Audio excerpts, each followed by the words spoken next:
हरे कृष्ण. एकदा एका मंत्र्याने एका सैनिकाला सेवेवरती घ्यायचं होतं. तर त्याला सेवेवर घेण्या अगोदर त्याची एक परीक्षा घ्यायची होती. तर त्याच्याकडे एक बंद बॉक्स दिला आणि त्याला सांगितलं की हा बॉक्स घेऊन जा आणि दुसरा जो राजा आहे त्याला देऊन परत ये. पण जाताना मध्ये रस्त्यामध्ये हा बॉक्स काय उघडू नको. आणि तो व्यक्ती तो बॉक्स घेऊन निघाला.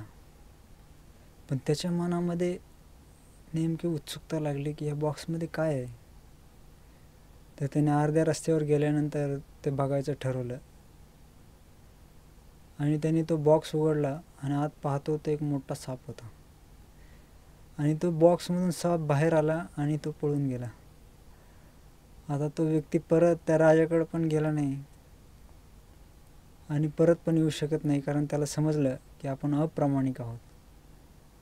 तर जनरली अशी एक आपली वृत्ती असते की जे आपल्याला सांगितलेलं आहे ते आपण करत नाही, त्याच्या विरुद्ध करण्याचा प्रयत्न करतो. असं श्रील प्रभुपादांचा पण एक छोटा मुलगा होता. तर प्रभुपाद एकदा बसले होते आणि प्रभुपादांकडे त्यांचा एक मित्र आला होता आणि ते बोलत होते. तर त्यावेळी तिथं फॅन चालू होता. तर प्रभुपादांचा लहान मुलगा त्या फॅनमध्ये बोट घालायचा प्रयत्न करत होता. तर प्रभुपाद त्याला मागं ओढत होते. तर 3-4 वेळा त्यांनी प्रभुपादांनी सांगितलं पण तो काय ऐकत नव्हता. त्यावेळी प्रभुपादांच्या मित्रांनी प्रभुपादांना सांगितलं की तुम्ही तो फॅन बंद करा आणि कमी स्पीडमध्ये ठेवा आणि त्याला बोट घालायला सांगा.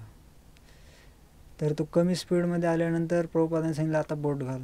तर त्याने बोट घातला आणि तो फॅनचं पातं खट करून लागलं. त्यावेळेस त्या मुलाला समजलं की अरे आपण बोट नाही घातलं पाहिजे. तर बऱ्याच वेळा अशी एक प्रवृत्ती असते की जे सांगितलं नाही ते करायचं किंवा जे नियम दिलेले ते पालन नाही करायचे. जसे ट्रॅफिकचे काही नियम असतात, बरेच लोक पालन करत नाही. जसे एकदा एक मुलगा होता, बाईकवर जोरात निघाला होता आणि तिथं जसं चौकामध्ये आला तर तिथं लाल सिग्नल होता. पण त्याने बघितलं की कोणी नाही आहे, तर तो सिग्नल तोडून लगेच पुढं जायला निघाला आणि लगेच त्याला मागून पोलिसाच्या शिट्टीचा आवाज आला आणि त्याला थांबावं लागलं. पोलिसांनी त्याला विचारलं, काय रे तू बघितला नाही का हा लाल सिग्नल लागलेला. तो मुलगा म्हणला, सिग्नल बघितला पण तुम्हाला नाही बघितलं. तर नंतर त्या मुलाला फाईन भरावं लागलं. तर पहा, तर नियम तोडल्यामुळं तर त्याला त्याचं फाईन भरावं लागलं. तर भगवंतानी पण काय नियम दिलेले या जगामध्ये, लोक पण ते जाणून बुजून पालन न करण्याचा प्रयत्न करतात. काही तर उघडपणे म्हणतात की या जगात तर देव नाही, फक्त मजा करत राहा, हे नियम वगैरे पालन करायची काही गरज नाही. जसं पूर्वीच्या काळी एक व्यक्ती होता ज्याचं नाव चार्वाक मुनी. तो म्हणायचा, ऋणम कृत्वा घृतम पिबेत यावम जीवेत सुखम जीवेत भस्मीभूतस्य देहस्य कुत पुनरागमन भवेत. म्हणजे तो म्हणायचा, ऋण काढून कर्ज घ्या आणि तुपामध्ये पदार्थ बनवून खा. एकदा हा देह अग्नीमध्ये जळाल्यानंतर कुणाला माहिती की पुनर्जन्म होणार आहे का नाही. ह्या जीवनामध्ये मजा करा.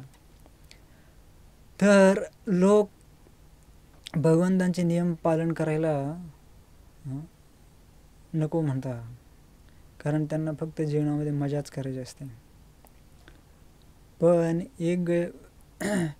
आणि आजकाल तर उघडपणे असं प्रचार चालू केला लोकांनी की भगवान नाही, तुम्ही फक्त मजा करा, भगवंतांनी नियम वगैरे पालन करण्याची गरज नाही.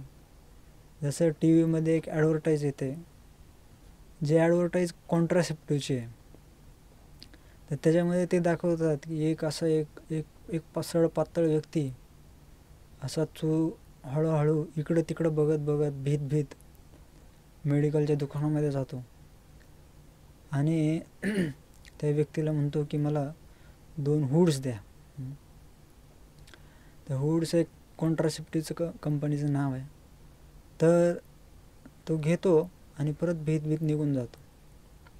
आणि त्यांनी दुसऱ्या सीनमध्ये असं दाखवलं आहे की दुसरा एक व्यक्ती ज्याने पूर्ण कोट घातलेला आहे, टाय लावलेला आहे आणि बूट घातलेला आहे आणि असं बुटाचा आवाज खाट खाट खाट खाट खाट करत येतो आणि एकदम न भीता कुणालाही घाबरता त्या व्यक्तीला म्हणतो मला 2 हुड्स द्या आणि तो परत जातो.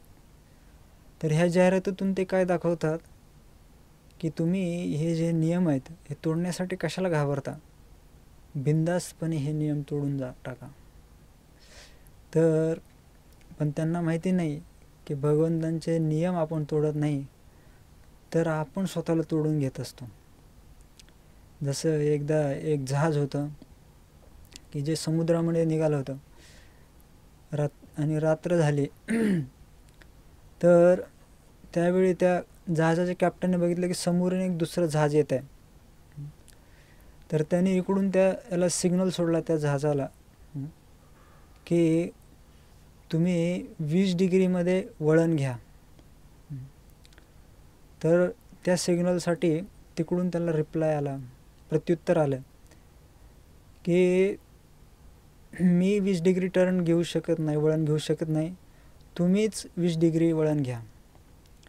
इकडच्या जहाजाच्या कॅप्टनला राग आला. त्याने परत दुसरा सिग्नल पाठवला की मी A क्लासचा कॅप्टन बोलतोय, सांगतोय तुम्हाला की तुम्ही 20 डिग्रीमध्ये वळण घ्या. तर तिकडून परत उत्तर आलं की मी C क्लासचा तुमचा सेवक बोलतोय की तुम्ही 20 डिग्रीमध्ये वळण घ्या. तर ह्या A क्लासच्या कॅप्टनला खूप राग आला. त्याने परत सिग्नल पाठवला, जर तू 20 डिग्रीमध्ये वळण नाही घेतलं तर तुला मी चांगली शिक्षा करेल.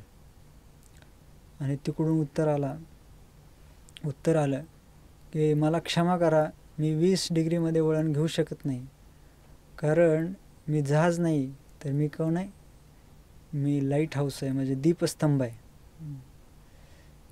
तर नंतर A क्लासच्या कॅप्टनला गुपचूप 20 डिग्रीमध्ये वळण घ्यावं लागलं, कारण त्याला समजलं की लाईट हाऊस म्हणजे जो दीपस्तंभ असतो तिथे एक मोठा असा खडक असतो की तिथे दाखवलेलं असतं की इथून तुम्ही याला वळसा घेऊन जा, नाहीतर तुमचं जहाज काय होईल, त्या खडकाला जर धडकलं तर तुटून पाण्यात बुडण्याची शक्यता आहे.